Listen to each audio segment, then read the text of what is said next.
नमस्कार। ब्रेक के बाद खबरों में एक बार फिर से आपका स्वागत है और बात करते हैं जमशेदपुर की।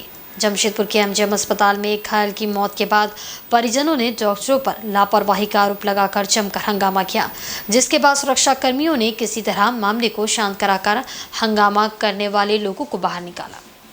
एमजीएम अस्पताल में इन दिनों हंगामा की स्थिति लगातार बढ़ती जा रही है।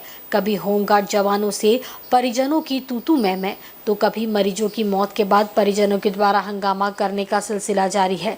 इस बीच एक बार फिर ऐसी ही स्थिति अस्पताल के इमरजेंसी वार्ड में देखने को मिली। दरअसल डिमना चौक के आस्था स्पेस टाउन के रहने वाले 77 वर्षीय जग नारायण मिश्रा टेम्पो की चपेट में आने से गंभीर रूप से घायल हो गए थे, जिन्हें एमजीएम अस्पताल लाया गया, जहां उनकी मौत हो गई। जिसके बाद परिजनों ने हंगामा करना शुरू कर दिया। उनका आरोप था कि जब घायल को लाया गया था तब वह जिंदा था, लेकिन डॉक्टरों ने जांच तक नहीं की और घायल काफी समय तक पड़ा रहा। इस बीच ड्यूटी का शिफ्ट चेंज होने की बात कहकर अस्पताल से जुड़े लोग मामले को एक दूसरे पर थोपते रहे। इस कारण अंततः जग नारायण मिश्रा की मौत होने की पुष्टि कर दी गई। इसे लेकर परिजनों ने जमकर हंगामा किया। हालांकि अस्पताल के सुरक्षा कर्मियों ने किसी तरह मामला शांत कराया। पेशेंट जो आए वहाँ जिंदा थे, आते आते या तो एक्सपायर कर गए, ये तो हमको नहीं पता। हम जब पहुंचे तब तक वो एक्सपायर थे, लेकिन कहीं पेपर में मेंशन नहीं है कि पेशेंट एक्सपायर है या जिंदा है। जो पेपर रजिस्ट्रेशन हुआ था एमजीएम हॉस्पिटल में, और जो बी शिफ्ट के डॉक्टर थे उसका पता नहीं, उसमें कोई मेंशन नहीं किया गया। और सी शिफ्ट के डॉक्टर बोलते हमको पता नहीं कि क्या हुआ है क्या नहीं हुआ है, पेशेंट जिंदा है कि मर गया है। इधर चक्रधरपुर के पंपू डैम में एक बड़ा हादसा हुआ है। यहाँ एक युवक की नदी में डूबकर मौत हो गई है। बताया जा रहा है कि 5 युवक नदी में नहाने गए थे। उसी दौरान पंप रोड निवासी अनमोल कुमार राय अचानक नदी की गहराई में चला गया, जिससे डूबने से उसकी मौत हो गई। अनमोल को नदी में डूबने के बाद उसके साथियों ने मदद के लिए शोर मचाना शुरू किया। इस बीच अनमोल को डूबे हुए 15 मिनट हो चुके थे। काफी प्रयास के बाद आसपास के लोगों ने नदी में कूदकर अनमोल को नदी की गहराई में ढूंढकर बाहर निकाला। अनमोल बेहोश हो चुका था। बेहोशी की हालत में उसे चक्रधरपुर रेलवे अस्पताल ले जाया गया, जहां डॉक्टर रश्मि ने उसे जांच के बाद मृत घोषित कर दिया। घटना की सूचना के बाद मौके पर चक्रधरपुर पुलिस पहुंची और मामले की जांच पड़ताल में जुट गई है। आश्चर्य की बात यह भी है कि जितने भी 5 युवक नदी में नहाने गए थे, किसी को भी तैरना नहीं आता था। ऐसे में युवक अपनी मौज मस्ती के लिए नदी में नहाने गए थे, जो उनमें से एक के लिए मौत का सबब बन गया। इस घटना के बाद मृतक अनमोल कुमार राय के घर मातम पसरा है। उसकी मां का रो रो कर बुरा हाल है। वहीं पुलिस मौके पर पहुंचकर पंपू डैम में नहाने गए सभी युवकों से पूछताछ कर रही है। हम वो और जो था पंपू डैम गए थे, तो तैरना सीख रहा था। तो जैसे पक्का होता है ना डैम में नीचे, हाँ डैम का नीचे पक्का होता है। उसी नीचे उसे उतरा ना, पैर उसका स्लिप पैर के अंदर चल गया। तो अंदर गया तो एकदम पूरा हम लोग उसको बचाने के लिए उतरे, वो डूब रहा था। तो हम लोग भी फिर डूबने लगे। उसका हाथ फिर पकड़ाया नहीं, वो अंदर चल गया। फिर हम लोग को लड़का लोग पकड़ के निकाला। तो उसके बाद हम लोग जैसे थे सबको बुलाने लगे, कोई नहीं आया मदद के लिए। तो उसके बाद सीके इलाज को हम लोग फोन किए थे। तो उसके बाद सब आए, तो इधर उधर से लड़का लोगों को जुगाड़ किए, फिर निकाले उसको। बात सांस नहीं चल रहा था, फिर उसके एम्बुलेंस में लेकर। भाजपा विश्व की सबसे बड़ी पार्टी है। भाजपा जितना मजबूत होगा, भारतीय लोकतंत्र उतना ही मजबूत होगा। ये बातें भारतीय जनता पार्टी के प्रदेश अध्यक्ष दीपक प्रकाश ने रविवार को सरायकेला में आयोजित प्रबुद्धजन सम्मेलन के मौके पर कही। सरायकेला स्थित धर्मशाला में भाजपा जिला कमेटी द्वारा इस प्रबुद्धजन सम्मेलन का आयोजन किया गया, जिसमें बतौर मुख्य वक्ता भाजपा प्रदेश अध्यक्ष तथा राज्यसभा सांसद दीपक प्रकाश शामिल हुए। कार्यक्रम में पार्टी कार्यकर्ताओं को संबोधित करते हुए दीपक प्रकाश ने कहा कि लोकतंत्र को मजबूत करना है तो भाजपा को मजबूत करना होगा। इन्होंने कहा कि पहले भारत दुनिया की तरफ देखता था, आज पूरी दुनिया भारत की तरफ नजर गड़ाए बैठी है। ये सिर्फ प्रधानमंत्री नरेंद्र मोदी के चलते संभव हो पाया है। उन्होंने कहा कि जन जन के विकास को लेकर भारतीय जनता पार्टी लगातार प्रयत्नशील रहती है। आगामी लोकसभा चुनाव को देखते हुए कार्यकर्ताओं से आह्वान किया गया कि केंद्र सरकार के जन उपयोगी योजनाओं की जानकारी समाज के अंतिम पंक्ति में बैठे लोगों तक पहुँचाने का काम करे। इस प्रबुद्धजन सम्मेलन में सरायकेला भाजपा जिला कमेटी अध्यक्ष विजय महतो, सरायकेला प्रभारी जीवी तुबिद, पूर्व मेयर विनोद श्रीवास्तव, भाजपा के सिमडेगा प्रभारी शैलेंद्र सिंह के अलावा बड़ी संख्या में पार्टी पदाधिकारी और कार्यकर्ता मौजूद रहे। आज का जो विषय है, भारत में दूसरी आजादी की लड़ाई का, पहली लड़ाई 1947 में देश को आजादी लाने के लिए लड़ाई ली गई थी। तो दूसरी लड़ाई 1974 के आंदोलन से चलते हुए 1975 में जब देश में लोकतंत्र की हत्या हुई थी, लोकतंत्र को नजरबंद कर दिया गया था और लाखों लोगों को कारावास में भेजने का काम किया था। और इसलिए यहाँ की पवित्र भूमि को मैं ज्यादा स्मरण कर रहा हूँ। ये जो जिला है, इस जिले में भी 1974 के आंदोलन में हमारे कई लोगों ने अपनी जान की आहुति देने का काम किया।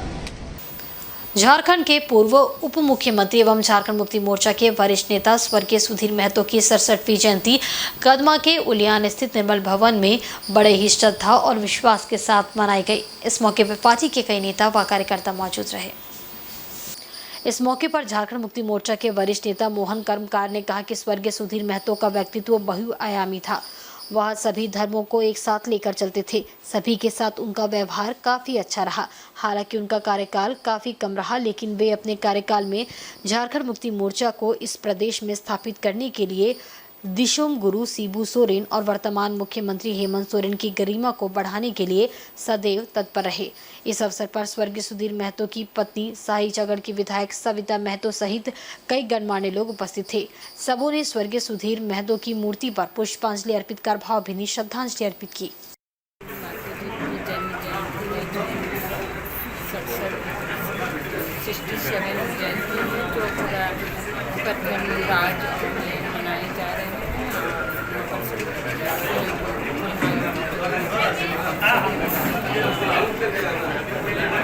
सुधीर दा एक ऐसा व्यक्ति थे जो सभी समाज, सभी धर्म के लोगों को साथ ले करके चलने का उसका प्रयास रहा और सभी समाज के सभी वर्ग के बारे में उसका एक प्रकार से सोचना, उनके प्रति जवाबदेही बनना, ये सुधीर महतो का स्वभाव में था।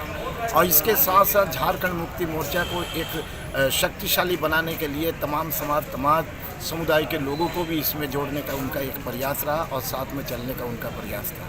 किस तरह से झारखंड मुक्ति मोर्चा इस राज्य के भीतर में स्थापित होगा, कैसे हमारे माननीय गुरुजी दिशोम गुरु शिबू सोरेन और वर्तमान में जो इस राज्य के मुखिया है माननीय हेमंत सोरेन जी, कैसे इस राज्य में राज्य के सर्वोच्च पद पर, इस राज्य के मुख्यमंत्री के पद पर कैसे एक लंबा समय पर वो विराजमान होंगे, इन तमाम बातों को ध्यान में रखते हुए उनका एक प्रकार से कार्यक्रम रहा। वहीं पूर्वी सिंहभूम जिले के मुसाबनी में झारखंड मुक्ति मोर्चा प्रखंड कमेटी द्वारा राज्य के पूर्व उप मुख्यमंत्री स्वर्गीय सुधीर महतो की जयंती तथा झामुमो के पूर्व प्रखंड अध्यक्ष स्वर्गीय प्रभास दास की पुण्यतिथि परंपरागत ढंग से मनाई गई। मुसाबनी 1 नंबर स्थित झारखंड मुक्ति मोर्चा पार्टी कार्यालय में पूर्व उप मुख्यमंत्री स्वर्गीय सुधीर महतो की जयंती तथा पूर्व प्रखंड अध्यक्ष स्वर्गीय प्रभास दास की पुण्यतिथि संयुक्त रूप से मनाई गई। इस मौके पर कार्यकर्ताओं ने दोनों की तस्वीर पर पुष्प अर्पित कर उन्हें याद किया। मौके पर कार्यकर्ताओं द्वारा नारेबाजी भी की गई। इस दौरान झामुमो के प्रखंड अध्यक्ष प्रधान सोरेन, सचिव सोमाय सोरेन, प्रियनाथ बास्के, शंकर चंद्र हेम्ब्रम, झामुमो के डुमरिया प्रखंड अध्यक्ष मिर्जा सोरेन समेत पार्टी के अन्य नेता व कार्यकर्ता मौजूद रहे।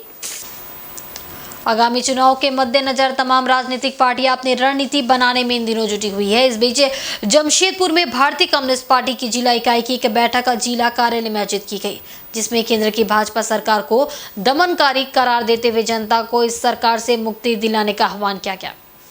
बता दें कि आगामी लोकसभा चुनाव को लेकर तमाम राजनीतिक पार्टियां अपने स्तर पर तैयारियों में जुट गई है। साथ ही विगत दिनों हुए तमाम विपक्षी पार्टियों की बैठक के बाद राजनीतिक गलियारों में हलचल तेज हो गई है। इसी बीच जमशेदपुर में भारतीय कम्युनिस्ट पार्टी की एक बैठक जिला कार्यालय में संपन्न हुई। इस दौरान पार्टी के तमाम वरिष्ठ नेतागण मौजूद रहे। इस मौके पर जिला महासचिव अंबुज ठाकुर ने कहा कि वर्तमान समय में केंद्र सरकार देशवासियों के अधिकारों का दमन कर मनमानी पर उतारू है। देश की संपत्तियों को बेचा जा रहा है। सरकार की नीतियों से किसान त्राहिमाम है और युवा बेरोजगार हो रहे हैं। ऐसे में कम्युनिस्ट पार्टी एक सशक्त विपक्ष की भूमिका निभाते हुए चुनाव में उतरेगी और इस दमनकारी भाजपा सरकार से देश की जनता को मुक्ति दिलवाएगी। इससे पहले बैठक में पार्टी नेताओं ने अपने सभी दिवंगत नेताओं के लिए मौन धारण कर अपनी श्रद्धांजलि भी दी। आज भारतीय कम्युनिस्ट पार्टी सिंहभूम जिला परिषद की बैठक साक्षी के ऑफिस में इसलिए रखा गया, मिशन 2024 भाजपा हटाओ और देश बचाओ। कम्युनिस्ट पार्टी इसी को लेकर के पूरे देश में कम्युनिस्ट पार्टी के कार्यकर्ताओं को मैदान में उतारने की तैयारी और इसके साथ साथ 27 तारीख को, ये जो आने वाला 27 तारीख है, राजभवन मार्च सीपीआई के द्वारा किया जा रहा है, इसलिए कि झारखंड को चरागाह के रूप में तमाम वैसे सत्ताधारी लोग बना चुके हैं, जिसको लेकर के हम लोग सड़क पर उतरेंगे और तमाम जो हमारे समस्याएं हैं, जो जनता का समस्या है, कम्युनिस्ट पार्टी उसके लिए आगे की रणनीति बनाएगी। विधानसभा और लोकसभा दोनों क्षेत्रों में हमारी उम्मीदवारी तय होगी, उस पर आज हम लोग चर्चा करेंगे, इसलिए यह बैठक बुलाई गई। आज भी विटिलाइगो यानी सफेद दाग की बीमारी एक सामाजिक छुआछूत की भावना से ग्रसित बनी हुई है। लोग इस भ्रम के शिकार है कि ये छूने से फैलता है, पर ये एक ऑटो इम्यून डिजीज है। कई बार इसके जेनेटिक कारण होते हैं, फिर भी लोग सफ़ेद दाग से पीड़ित लोगों के साथ सहानुभूति न दिखाकर उनसे दूरी बनाते हैं, जिसका मरीज पर बुरा प्रभाव पड़ता है।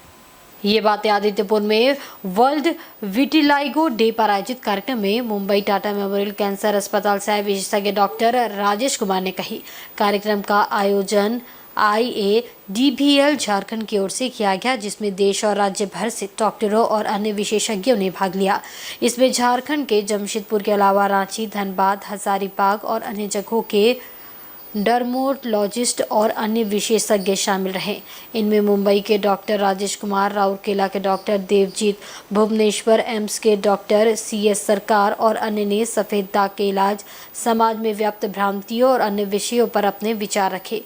कार्यक्रम में भाग लेने मुंबई से पहुंचे डॉक्टर राजेश कुमार ने बताया कि हर साल वर्ल्ड विटिलाइगो पर ऐसे कार्यक्रमों का आयोजन होता है ताकि मरीजों को सकारात्मक सोच के साथ अपने इलाज के लिए प्रेरित किया जा सके। साथ ही त्वचा विशेषज्ञों की चुनौतियों पर विचार विमर्श किया जा सके। उन्होंने बताया कि दुनिया भर में 1% लोग सफ़ेद दाग से पीड़ित है और नित्य नए दिन मेडिसिन और सर्जरी के क्षेत्र में नई टेक्नोलॉजी आ रही है, जिससे मरीजों और डॉक्टर दोनों को पहले से सहूलियत बढ़ी है। कार्यक्रम में सफ़ेद दाग से लेकर विभिन्न विषयों पर विचार गोष्ठी रखी गई, जिसमें व्यापक तौर पर उसके इलाज के विभिन्न पहलुओं पर चर्चा हुई। इस दौरान स्थानीय विशेषज्ञों ने बाहर से आए विशेषज्ञों के समक्ष इलाज के दौरान आ रही चुनौतियों को साझा किया और मार्गदर्शन प्राप्त किया। जिसमें एक सबसे महत्वपूर्ण कारण इसका है ऑटो इम्यूनिटी। आपकी जो सेल्स हैं, जो प्रतिरोधक क्षमता है, वो आपके ही सेल के अगेंस्ट में काम करने लगती है। जो रंग बनाने वाली जो कोशिकाएं हैं, उसके अगेंस्ट में काम करने लगती है, जिससे वो नष्ट होने लगती है और ये विटिलाइगो का जन्म होता है। इसके साथ साथ खान पान भी है, बट खान पान में कोई विशेष नहीं है कि आपको एक इस तरह का खाना छोड़ देंगे तो ये नहीं होगा, बट आपका ओवरऑल कैसे खाते हैं उस पर डिपेंड करता है। क्या खाते हैं उस पर डिपेंड नहीं करता है। आपकी फास्टिंग कैसी है, आपका इंसुलिन कैसा सिक्रीट हो रहा है, बहुत सारी चीज़ें इस पर कंट्रीब्यूट करती है। आपका स्ट्रेस लेवल कैसा है, आजकल आपको पता है मॉडर्न युग में स्ट्रेस लेवल बहुत ज़्यादा है, इसलिए ये विटिलाइगो की बीमारी का इंसिडेंस अभी बढ़ रहा है, पहले बहुत कम था। इधर जमशेदपुर में मुस्लिम धर्मावलंबियों के पर्व बकरीद की तैयारी काफ़ी जोर शोर से चल रही है। इस बीच सांची के आम बागान और मानगो के गांधी मैदान सहित विभिन्न जगहों पर बकरों की बिक्री जोरों पर है। बता दें कि 29 जनवरी को बकरीद मनाया जाएगा, इसे लेकर बकरों की खरीदारी जोरों पर है। एक खरीदार के मुताबिक इस बार उन्हें बकरे का रेट सही मिल रहा है, इस कारण वे उत्साहित है। वहीं दुकानदार इस बार इसलिए थोड़े मायूस है क्योंकि इस बार बिक्री कुछ कम है और दाम भी कुछ कम ही मिल रहा है। यहाँ झारखंड के विभिन्न जिलों के अलावा पश्चिम बंगाल से भी कई विक्रेता अपने बकरे के साथ पहुँचे हुए हैं। इन लोगों का कहना है कि इस बार बिक्री में छूट है। पहले ग्रामीण क्षेत्र में जाकर बकरे खरीदने में टोकन काटना पड़ता था और रेट भी ज्यादा लगता था, लेकिन अब बकरे की खरीद बिक्री खुलेआम सभी जगहों पर हो रही है। इसे लेकर जिला प्रशासन ने भी बिचौलियों पर नकेल कसने की तैयारी कर रखी है। टोटो लिए भी है, 22,000 में जोड़ा लिया है। इस बार अगली बार से थोड़ा सस्ता है। झारखंड और जमशेदपुर में हम लोग का सस्ता है। जो हम लोग पटामदार में जाके लेके आते तो महंगा पड़ता था, तो ले जाने का तेल का खर्चा और लेके आने का और वहाँ टोकन कटाना पड़ता था। यहाँ इस बार झारखंड सरकार भी खुलेआम बिक्री करने का अपना ये दिया है कि आराम से बिक्री कर सकता है, बिक्री करने वाला को भी फ़ायदा है। झारखंड सरकार की तरफ से बहुत छूट है। ये जो है मेरा अपना पाला हुआ है। एक्चुअली हमको पेट्स रखने का बहुत शौक था, तो हम कश्मीर गए थे और इसको बचपन में लेकर आए थे, छोटा सा ही। 3 साल से मेरे पास है और इसका डाइट प्लान अलग ही, इसका महीने का 5-6 हज़ार रुपये ये खा जाता है और इसका 1.5 लाख रुपये यहाँ पर हम प्राइस रखे हैं। जमशेदपुर के परसूडी क्षेत्र में जर्जर सड़क को दुरुस्त करवाने को लेकर सेवा ही लक्ष्य संस्था लगातार आंदोलनरत है। इस आंदोलन में क्षेत्र की जिला पार्षद पूर्णिमा मलिक भी संस्था का साथ दे रही है। इनके द्वारा इस अभियान को बल देने के लिए हस्ताक्षर अभियान चलाया गया। बता दें कि कई वर्षों पूर्व इस सड़क का निर्माण हुआ था, लेकिन दोबारा पाइपलाइन आदि बिछाए जाने के नाम पर इसे तोड़ा गया और फिर सड़क ठीक से नहीं बनाया गया। परसूडी क्षेत्र में निवास करने वाली 2 लाख से बड़ी आबादी इसी मुख्य सड़क का इस्तेमाल आवागमन के लिए करती है। हालांकि सड़क की स्थिति बदतर हो गई है। आए दिन यहाँ लोग सड़क दुर्घटना के शिकार हो रहे हैं। इसी को लेकर सेवा ही लक्ष्य संस्था लगातार आंदोलनरत है। इनके द्वारा इसको लेकर हस्ताक्षर अभियान चलाया गया। आगे इस हस्ताक्षर युक्त मांग पत्र को जिले के उपायुक्त को सौंपा जाएगा। साथ ही अविलंब सड़क के निर्माण की मांग की जाएगी। आज हम लोग सेवा ही लक्ष्य संस्था के माध्यम से जिला परिषद सदस्य श्रीमती पूर्णिमा मलिक जी के नेतृत्व में हम लोग इस जन आक्रोश आंदोलन का आगाज प्रारंभ किया गया है, जिसमें आज हस्ताक्षर अभियान लोगों के माध्यम से लेकर हम लोग उपायुक्त महोदय को सौंपेंगे। इस क्षेत्र में एक घनी आबादी क्षेत्र होने के बावजूद भी रोड की स्थिति इतनी जर्जर है कि आए दिन लोग दुर्घटना से मर रहे हैं। मैं प्रशासन और एवं राज्य सरकार से मांग करूंगा कि इस क्षेत्र के जो भी रोड हम लोग मांग किए हैं, सभी रोडों को मरम्मत या निर्माण कराया जाए जल्द से जल्द, जिससे यहाँ के लोग सुचारू रूप से आने जाने में किसी तरह का कोई तकलीफ ना हो। और सरायकेला कस्बा जिले के कपाली ओपी अंतर्गत डांगोडे स्थित सामुदायिक भवन में शांति समिति की बैठक चांडिल अनुमंडल पुलिस पदाधिकारी की अध्यक्षता में संपन्न हुई। इस दौरान पर्व त्योहार शांतिपूर्ण माहौल में मनाने का निर्णय लिया गया। इस बैठक के दौरान पुलिस के समक्ष कई प्रबुद्ध नागरिकों ने पर्व त्योहारों में होने वाले विभिन्न समस्याओं को रखा। इसमें खासकर बिजली की लचर व्यवस्था के अलावा पेयजल की समस्या, सड़क पर गंदगी का अंबार से राहगीरों को होने वाली परेशानी शामिल रही। वहीं कुछ असामाजिक तत्वों द्वारा मोटरसाइकिल का साइलेंसर खोलकर बेधड़क सड़क पर दौड़ाने जैसे मामलों को भी खुलकर पुलिस के समक्ष रखा गया। साथ ही इन समस्याओं से निजात दिलाने की पुलिस प्रशासन से मांग की गई। इस पर प्रशासन की ओर से मामले को गंभीरता से लेते हुए ठोस कदम उठाने की बात कही गई। इसमें मुख्य मुद्दा जो जनरली रहता है कि त्योहार में बिजली नहीं है, पानी नहीं है, तो उसके लिए संबंधित विभाग को हम लोग सूचना देंगे। और विधि व्यवस्था के लिए हम लोग पुलिस की जो तैयारी रहती है वो रहेगी। हर एक संवेदनशील जगह पे पुलिस रहेगी और मजिस्ट्रेट रहेंगे। शांति समिति के सदस्यों को भी हम इसमें आग्रह किए हैं कि वे लोग भी पुलिस के साथ सहयोग में रहेंगे और शांति से त्योहार निकलेगा। और आज के बुलेटिन में बस इतना ही। कल फिर हाजिर होंगे कुछ नई खबरों के साथ। तब तक देखते रहिए झारखंड न्यूज़। नमस्कार।